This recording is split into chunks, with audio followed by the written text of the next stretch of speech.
Welcome to my channel.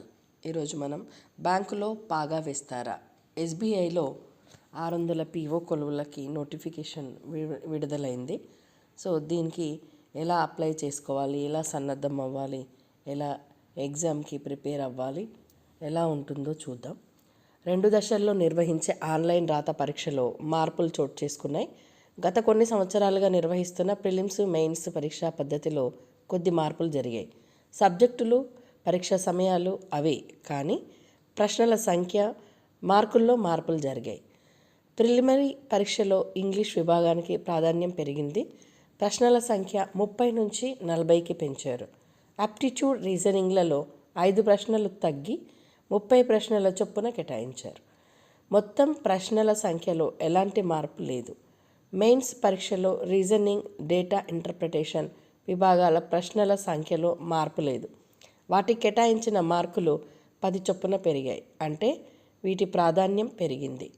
General అవేర్నెస్లో మార్పు లేకుండా ప్రశ్నలే 10 పెరిగాయి, అంటే ఇక్కడ 60 ప్రశ్నలు 60 మార్కులు ఉన్నాయి.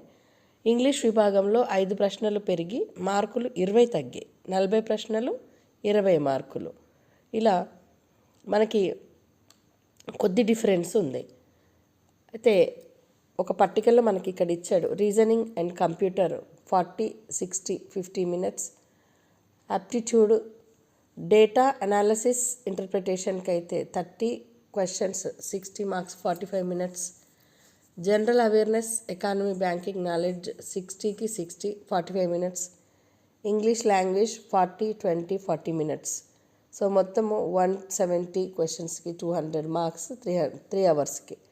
So description paper, communication skills, emails, reports, situation analysis and precis writing అన్నీ కలిపి 50.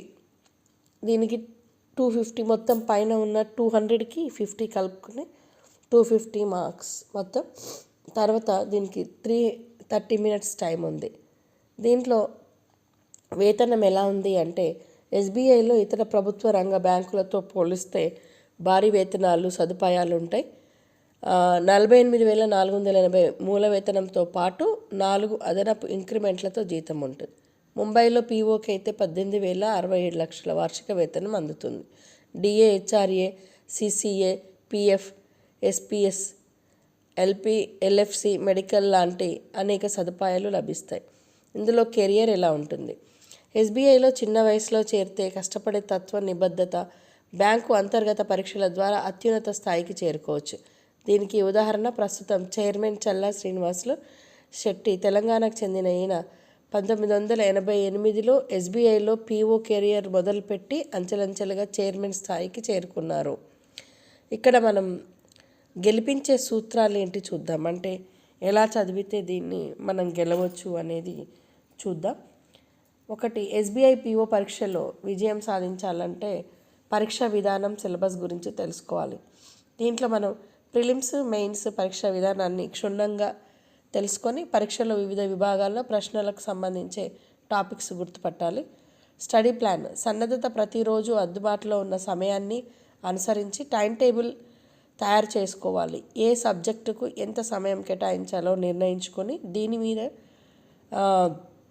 నిబద్ధతతో తప్పనిసరిగా అనుసరించాలి. మెటీరియల్, వివిధ సబ్జెక్టుల్లో సన్నద్ధతకు సంబంధించిన మెటీరియల్ సమకూర్చుకోవాలి. ప్రస్తుతం ఆన్లైన్లో చాలా మెటీరియల్ అందుబాటులో ఉన్నాయి.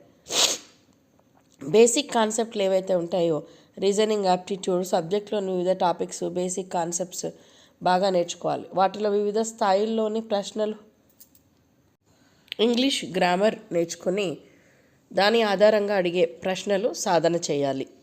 అన్ని విభాగాలు ప్రిలిమ్స్, మెయిన్స్ పరీక్షల్లోని ముఖ్యమైనవి చూసుకోవాలి. అభ్యర్థులు వివిధ సబ్జెక్టులు, టాపిక్లు, తమ బలాలు, బలహీనతలను గుర్తించి బలహీనంగా ఉన్న సబ్జెక్టు, టాపిక్లను బాగా నేర్చుకోవాలి. ముఖ్యమైన టాపిక్స్, ప్రతిసారి పరీక్షలో తరచుగా వివిధ టాపిక్స్ నుంచి వచ్చే ప్రశ్నలను గుర్తించాలి. అదేవిధంగా ఎక్కువ సంఖ్యలో ప్రశ్నలు వచ్చే టాపిక్స్ని గత ప్రశ్నల పత్రాల ఆధారంగా వాటిని బాగా సాధన చేయాలి. వేగం, ఖచ్చితత్వం, తక్కువ సమయంలో నెగిటివ్ మార్కులు ఉన్న కారణంగా ప్రశ్నలు సాధించేటప్పుడు వేగంగా చేయాలి. అలాగే తప్పులు లేకుండా సాధించగలిగేలా సాధన చేయాలి. మోడల్ పేపర్స్ చూసుకోవాలి. సన్నద్ధత ఏ విధంగా కొనసాగుతుందో తెలుసుకోవడానికి మోడల్ పేపర్లు బాగా ఉపయోగపడతాయి. పేపర్ రాశాక దాన్ని విశ్లేషించుకోవాలి. దీని ద్వారా నిర్ణీత సమయంలో ఎన్ని ప్రశ్నలు ఎంత ఖచ్చితత్వంతో సాధించగలుగుతున్నారో తెలుస్తుంది. అదేవిధంగా బలహీనంగా ఉన్న అంశాలు విభాగాలు కూడా తెలుస్తాయి. తదనుగుణంగా సాధన మెరుగుపరుచుకోవాలి. పునశ్చరణ అంటే మనం ఎప్పుడైనా చదివిన తర్వాత రివిజన్ అనేది కంపల్సరీ ఉండాలి. దానికి ఒక సన్నద్ధత పూర్తయ్యాక పునశ్చరణ చేసుకోవడానికి వీలుగా వివిధ విభాగాలు అంశాల్లో ముఖ్యమైన పాయింట్ల ఆధారంగా షార్ట్కట్ నోట్స్ తయారు చేసుకోవాలి.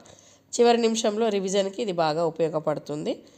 వార్తాపత్రికలు ప్రతిరోజు చదవాలి. ముఖ్యమైన పాయింట్లను అంశాల వారీగా నోట్ చేసుకోవాలి. ఇది జనరల్ అవేర్నెస్కి విభాగానికి చాలా అవసరం.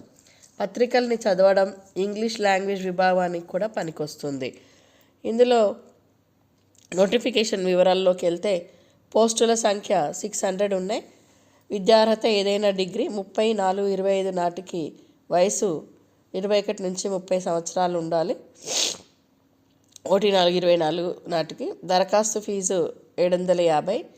You're, EWS, OBC, SC, ST, పీడబ్ల్యూడీలకు ఫీజు లేదు.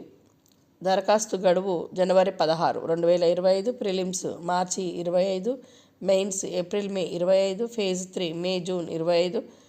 ఫలితాల ప్రకటన మే కానీ జూన్ కానీ 25. Website www.sbi.co.in. సో ఈ అవసరం ఎవరికైతే ఉందో వాళ్ళ లైఫ్లో ఒక మంచి వాల్యూ యాడ్ చేయండి. అవసరం ఉన్న వాళ్ళకి ఈ సమాచారాన్ని చేరవేయండి. Thank you for watching this video.